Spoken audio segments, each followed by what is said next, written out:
Good morning and welcome to my channel.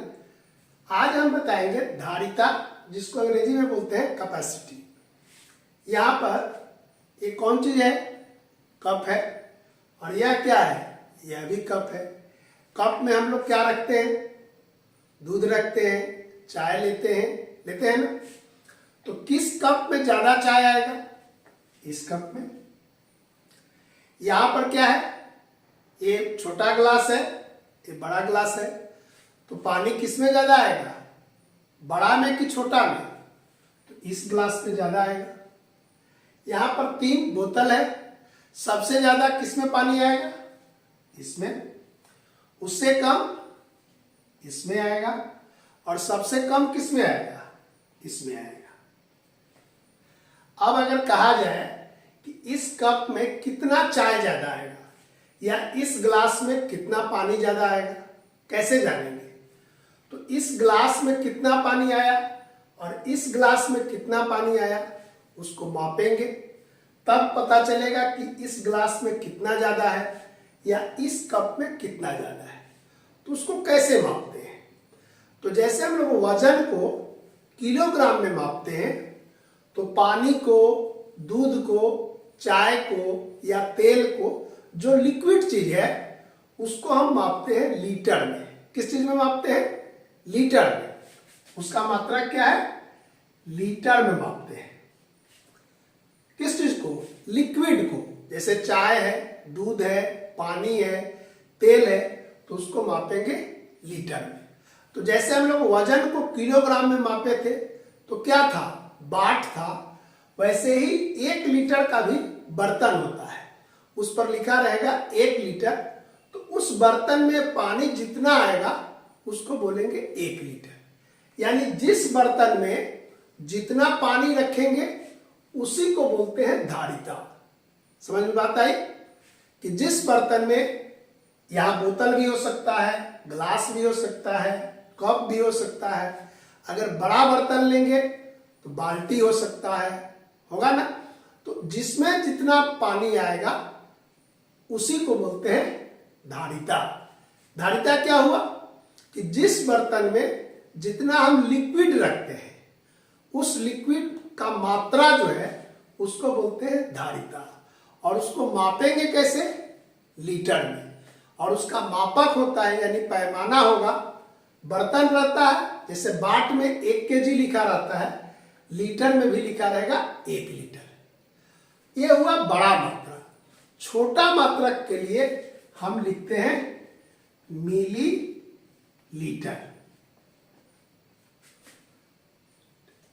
अब 1 litre में कितना मिलीलीटर होता है? जैसे 1 किलोग्राम में कितना ग्राम होता था? 1000 ग्राम। ठीक उसी तरह 1 लीटर में होगा 1000 मिलीलीटर। तो अब अगर किसी चीज को मापना होगा तो हम मिलीलीटर में भी माप सकते हैं, जब उसकी मात्रा कम होगी। और जब ज्यादा होगा तो लीटर में बोलेंगे। जैसे इस कप में कितना आएगा? मिलीलीटर में आएगा। इसमें कितना आएगा? मिलीलीटर में, क्योंकि छोटा बर्तन है। हम लोग दुकान में जाते हैं तो जो पानी का बोतल होता है उस पर देखिएगा लिखा रहता है 1 लीटर, और जो बड़ा बोतल होता है और मोटा होता है उस पर लिखा रहता है 2 लीटर। यानी उस बोतल में कितना मात्रा है? 1 लीटर। अगर 1 लीटर लिखा हुआ तब तो समझ गए कि धारिता किसको कहेंगे? तो जिस बर्तन में जितना लिक्विड होगा, लिक्विड का मतलब दूध हुआ, तेल हुआ, पानी है, चाय है, तो वो सबको जिस बर्तन में रखेंगे तो जितना उस बर्तन में रखेगा, यानी कि जितना आएगा, उसी को बोलते हैं धारिता। तो जिस बर्तन का धारिता ज्यादा होगा उसमें मात्रा क्या होगी? ज्यादा होगी। जिस धारिता जिसका कम होगा, मात्रा उसका कम होगा। जैसे चम्मच है, चम्मच में कितना होगा? 10 मिलीलीटर, क्योंकि बहुत छोटा होता है। और कप में 100 ml हो सकता है। वैसे ही ग्लास में 100 ml हो सकता है, 200 ml हो सकता है। और बाल्टी में लीटर वाला पैमाना से मापेंगे तो 10 लीटर, 15 लीटर, 5 लीटर, इस तरह का।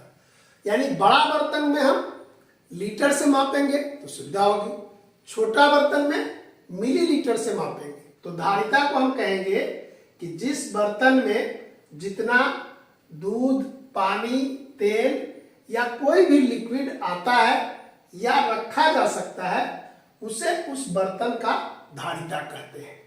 धारिता का मानक इकाई यानी मानक मात्रक क्या हुआ?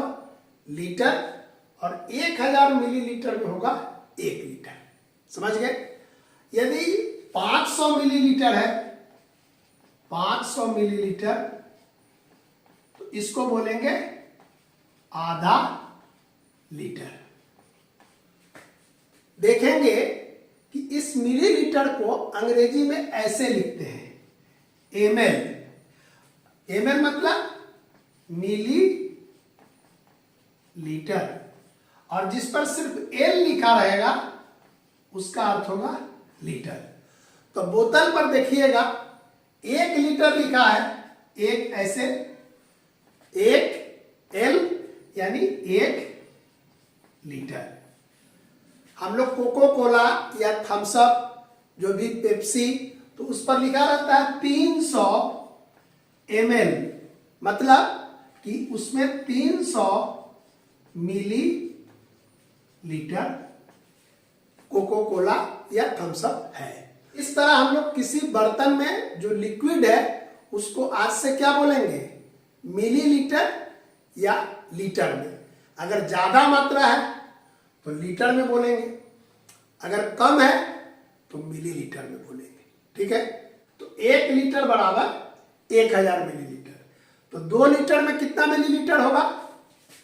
2000 मिलीलीटर। 4 लीटर होने पर 4000 मिलीलीटर। 8 लीटर होने पर 8000 मिलीलीटर। अब ठीक इसका उल्टा, अगर 7000 मिलीलीटर है तो कितना लीटर होगा? 7 लीटर। यहां पर है 1750 मिलीलीटर, तब कितना लीटर होगा? तो 1000 है तो 1 लीटर होगा, और बच कितना गया? 750, तो 750 मिलीलीटर। यहां पर है 2450 मिलीलीटर, तो लीटर कितना होगा? 2000 है तो यहां लिखेंगे 2 लीटर, और जो बच गया 450 मिलीलीटर। तो इस तरह हम लोग लीटर से मिलीलीटर में बदल सकते हैं और मिलीलीटर से लीटर में बदल सकते हैं।